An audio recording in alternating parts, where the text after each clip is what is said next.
নেতাজি সুভাষচন্দ্র বসুর ১২৫তম জন্মদিনে আমরা দাঁড়িয়ে রয়েছি এমন একটি দোকানে, যে দোকানের নাম যুক্ত ভারতীয় স্বাধীনতা সংগ্রামের ইতিহাসের সাথে।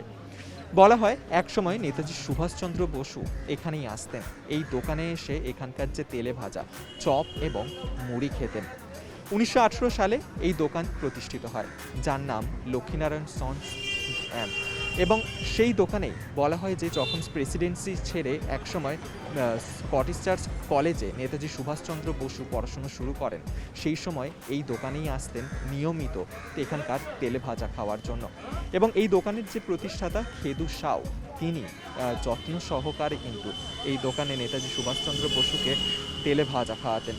তার পাশাপাশি এই তেলে ভাজা খাওয়ার পাশাপাশি স্বাধীনতা সংগ্রামে যে সমস্ত বিভিন্ন রকমের তথ্য স্বাধীনতার বিপ্লবীদের মধ্যে আদান প্রদান হতো, তারও কিন্তু কেন্দ্র ছিল এই সেই দোকান। কি বলছেন এখানকার মানুষজন এবং এই দোকানের কর্ণধার, শুনুন। ইতিহাসটা হচ্ছে, এই দোকানটা ১৯১৮ সালে করেছিলেন আমার দাদু খেদু সাহেব। ১৯১৮ এখন ২০২২, মানে ১০৩ বছর হয়ে গেল। তো তখন স্বাধীনতা সংগ্রামীদের যে মিটিং হতো, সেই মিটিংয়ে আমাদের দাদুর মুড়ি, তেলে ভাজা, কাঁচা লঙ্কা, পেঁয়াজ, মাটির ভাঁড়ের চা, হয়তো 10 জন মিলে বসে একটা মিটিং হবে, তো ওইখানে ওই খবরের কাগজ বিছিয়ে উনি এটা টিফিনটা নিত সব জায়গায়। এরকমভাবে উনি একদিন সুভাষবাবুকেও তেলে ভাজা খাইয়েছিলেন। তো ওনার প্রতি ওনার এত হয়ে গেল, ভগবানের মতন আমার দাদু মানতেন। তারপর ১৯৪২ সাল ওনার জন্মদিনে উনি তেলে ভাজা ফ্রি খাওয়াতে আরম্ভ করলো। যেহেতু তখন ব্রিটিশ সময়, সে সময় এরকমভাবে দোকানে দেওয়া হতো না। তো আমার দাদু চুবড়িতে করে তেলে ভাজা প্যাকেট করে পাড়ার প্রতিবেশী, বন্ধু বান্ধব, আত্মীয় স্বজনদের খাওয়াতেন আর বলতেন, না সুভাষবাবুর জন্মদিন, তোমরা তেলে ভাজা।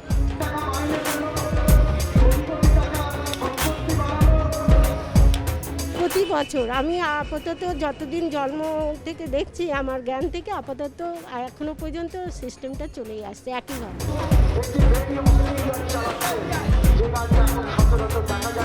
হ্যাঁ, ওই জন্যই আসা, নেতাজিকে স্মরণ করে।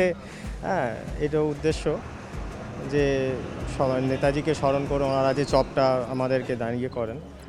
প্রত্যেকবারে ভাবি যে আমিও আসবো, আসা হয় না, এবারে এসছি।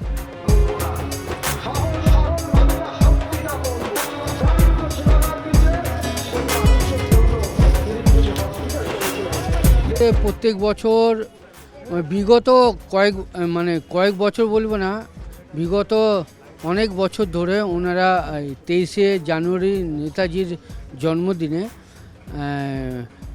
চপ, ফুলির হোক, পেঁয়াজি হোক, যাই হোক, বিতরণ করেন সাধারণ মানুষের জন্য। তা আমাদের পক্ষেও ভালো লাগে, দেখতেও ভালো লাগে, আমরাও নিই, এটা কোনো ফ্যাক্টর নয়।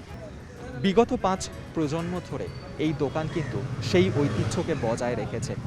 ১৯৪২ সাল থেকে এই দোকানে নেতাজি সুভাষচন্দ্র বসুর জন্মদিন উপলক্ষে বিনা পয়সায় সাধারণ মানুষজনের মধ্যে চপ বিতরণ করা হয়।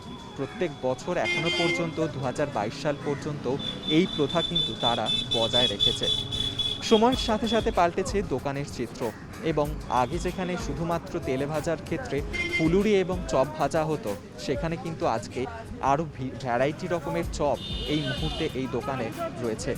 প্রচুর মানুষজন রোজ আসেন, ভিড় করেন। তবে নেতাজি সুভাষচন্দ্র বসু এবং ভারতীয় স্বাধীনতা সংগ্রামের সঙ্গে এই যে দোকানের ইতিহাস জড়িত, সেই দোকানে আসতে কিন্তু ভোলেন না নেতাজির জন্মদিনে কেউই, এবং সেই ঐতিহ্য মেনে আজও এই দোকানে চলছে চপ বিতরণ।